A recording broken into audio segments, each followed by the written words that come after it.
Tonton video ini sampai selesai agar Anda tidak gagal paham. Sobat Amir Sahabat, kembali lagi bersama dengan kami untuk mengulas fakta-fakta perpolitikan dan juga informasi terkini di tanah air. Ternyata ada misi Kristen di buku sejarah SMP. Dalam sebuah buku sejarah untuk siswa SMP kelas 8, penerbit buku Erlangga tahun 2006 diuraikan satu bab khusus berjudul Perkembangan Kristen di Indonesia. Pada bab ini disebutkan kendala penyebaran agama Kristen di Indonesia. Para penguasa dan penduduk setempat mencurigai bahwa rohaniwan sebagai sekutu Portugis maupun Belanda. Tindakan penindasan yang dilakukan para pedagang maupun pemerintah kolonial menimbulkan kesan bahwa Kristen identik atau sama saja dengan kolonialisme. Padahal para rohaniwan selalu datang dengan maksud damai. Halaman 61. Inilah salah satu contoh materi sejarah yang diajarkan pada pelajar SMP. Lalu benarkah isi buku pelajaran tersebut? Ada baiknya kita simak pelajaran dari kalangan Kristen sendiri. Ujar Dr. Adian Husaini dalam artikelnya yang berjudul Misi Kristen di Buku Sejarah SMP tahun 2011.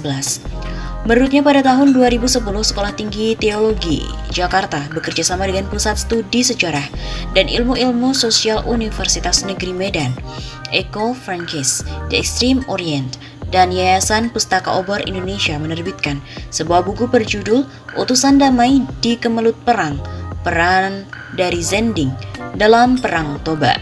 Berdasarkan laporan L.I. Nommensen dan juga penginjil RMG lain, karya Profesor Dr. Uli Kozok, seorang profesor kelahiran Jerman. Uli Kozok membuka bukunya dengan sebuah kutipan seorang tokoh gereja sedunia, Philip Potter. Gerakan penginjilan bermula bertepatan dengan munculnya kolonialisme, imperialisme, dan sebagai akibatnya rasisme. Oleh sebab itu, maka gerakan penginjilan secara hakiki terkait dengan sejarah rasisme.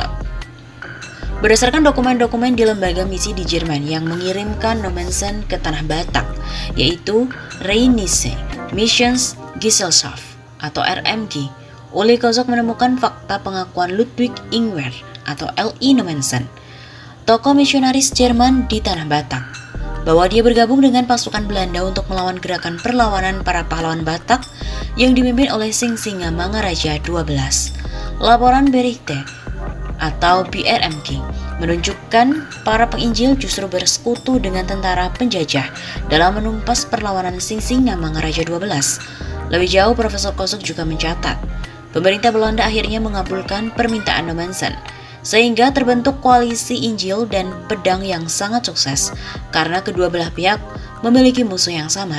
Singa Mangaraja 12 yang oleh Zending dicap sebagai musuh bebuyutan pemerintah Belanda dan Zending Kristen.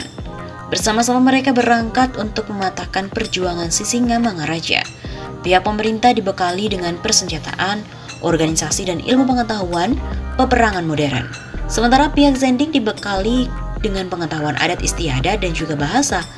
Kedua belah pihak, Zending Batak dan juga pemerintahan kolonial, saling membutuhkan dan saling melengkapi. Dan tujuan mereka pun pada hakikatnya sama, memastikan bahwa orang-orang Batak terbuka pada pengaruh Eropa dan tunduk pada kekuasaan Eropa.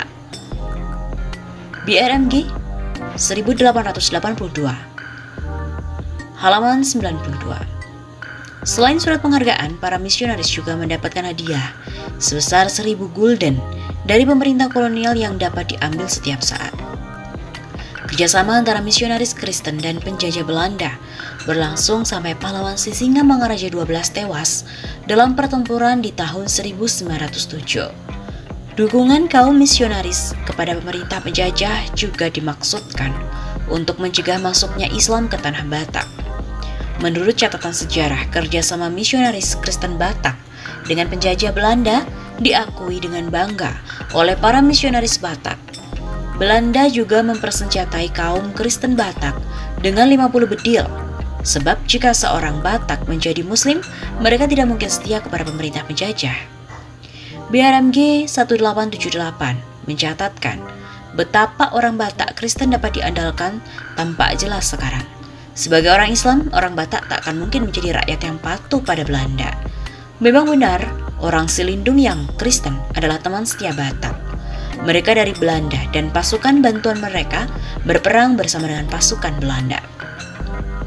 Itulah fakta dan data tentang misi Kristen yang ditampilkan oleh Uli Kozok, seorang guru besar dan ketua jurusan Bahasa Indonesia di Universitas Hawaii. Gambaran misi Kristen yang berkolaborasi dengan penjajah itu jauh sekali bedanya dengan isi buku sejarah yang kini diajarkan kepada anak-anak Muslim di sekolah-sekolah tingkat SMP.